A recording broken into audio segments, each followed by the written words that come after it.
Yes, the infamous art style challenge video. Challenge many artists take on strongly believing that they will conquer this challenge without any problems. Of course, it's so easy. Or at least that's what I thought. Until they are met with the style of the show that everyone talks about.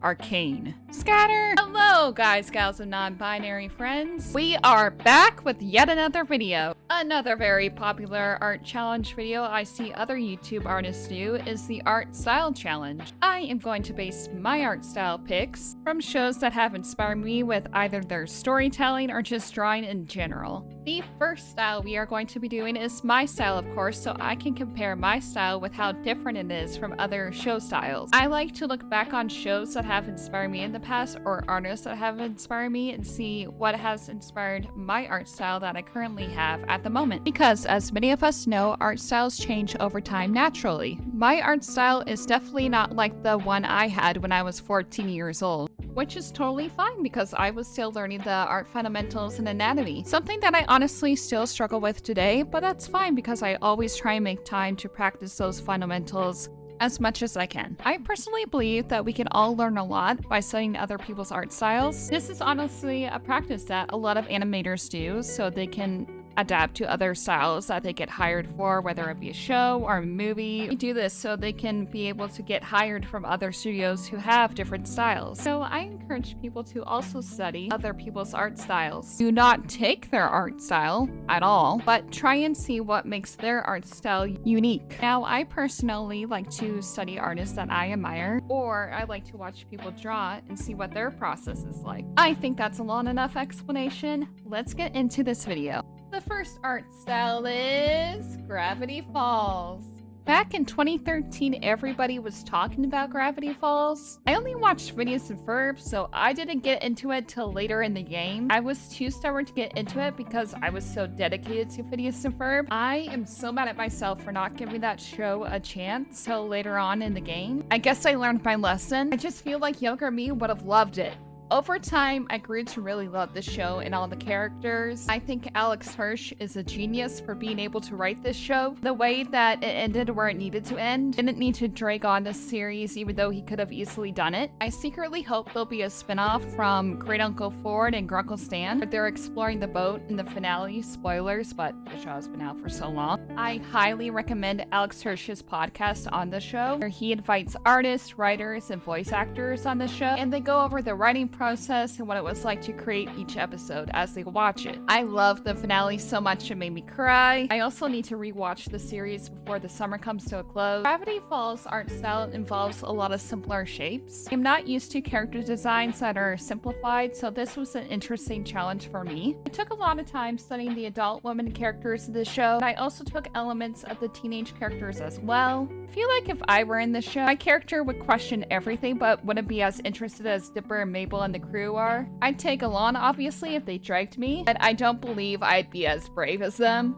I'd probably honestly just come up with theories about the town before my memory gets wiped. I feel like that would be my fate, or Bill would make a deal with me. I don't think my fate would be good either way in that show. No one's is. Anyways, here's my final character design for Gravity Falls. I'm so excited to open up that art book, you have no idea. The second art style will be the Owl House. I love this show from the very start. I don't know, I just had a gut feeling that this show was going to be special, so I was so excited to watch it from the very beginning. And I'm so glad that I did. This art style is very unique. It is very similar to the art style of Gravity Falls. They both have very simplistic but recognizable art styles. I wanted to use the young adult characters as references. I realized that the eyes have a realistic pupil size, and they also had curved ears. The line width is also very even. Except for the character's hair, I noticed there was variations to the line art. There is also sharp edges to features like teeth and a character's nail shape.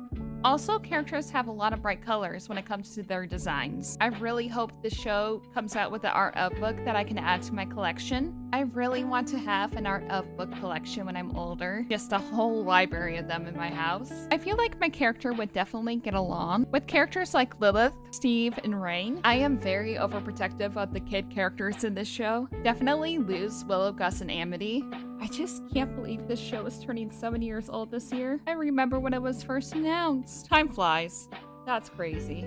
I miss shows with the same vibe as this, Amphibia and Gravity Falls. I feel like our society is missing a show like this, and I hope somebody creates one in the future. A show I'm really liking right now is Knights of Guinevere. I am really looking forward to what Dana Terrace comes up with next. That show deserves better is all I'm gonna say. Rise of the... Okay, I'll stop before I get copyrighted. So Rise is an interesting show for how I got into it. My online best friend recommended it, and already the clips that were circulating on Twitter blew me away. I refused to call it X. Anyways, I was always seeing clips of this show, and the style was so cool. Because what do you mean very stylized cartoons can have smooth animation? Smooth like butt kind of animation. Every clip I was seeing with the animation frame rate going up, my jaw was left on the floor. I had to watch the show. Obviously. Donnie and Leo are my favorite characters. I'd say I most like Mikey. By the way, the fans are also super talented. The animatics, the fan art, everything, so good. My favorite fan artist for the show is Funny Lizzie. Please go check out their page. Their art style is so good. I have bought a lot of fan art from their store. The show has definitely influenced my own art style. The line art is definitely thick and dynamic. There are no round edges like the Disney cartoons I've talked about previously. I just love how the characters are drawn. This art style is just very special to me. I definitely want the art of book of this show again. My library is just going to be filled with art of books, and that's totally fine with me. I think my character would just be like a random civilian or a friend of April's. I would age them down so they can be friends with them, but I feel like my character would personally be a random civilian. The art style reminds me of all those classic comic book styles. The movie is also so good. If you don't have time to watch the show, just watch the movie. It's there, it's on Netflix. Amazing writing, amazing music, amazing animation. I'm just so sad that this show didn't get a lot of recognition that it deserved. The Ninja Turtles has an interesting history, with a lot of shows being put into production, and then those productions getting pulled. Such a variety with this series. I still need to watch the 2012 series. I see clips all the time. I just need to sit down and watch it. Anyways, here's my character for Rise of the Teenage Mutant Ninja Turtles. Please give this show a chance. Please, guys, be proud of me. I've been recording for 7. And lastly, there's 104 days of summer vacation. Phineas and Ferb, the show that started my art journey. I still have the redraw somewhere. I'll pull up a picture if I can. Here's proof. This show has always been there for me since the beginning. Whenever I had a bad day at school, I always knew there would be episodes of Phineas and Ferb running on Disney Channel. The songs, the art style, the similar plot gave me a lot of comfort. I would say this show and Gilmore Girls gives the same feeling. It's a simple yet unique art style. The adult and teen characters have similar face shapes and eyes. In this universe, I feel like I would be a random side character who just randomly shows up to Phineas and Ferb's inventions. You know those random adult characters that show up? That would be me. I love the humor in this show, and I also love its songwriting. Summer Belongs to You? Iconic. What Might Have Been? Heartbreaking. Us Against the Universe? A bop.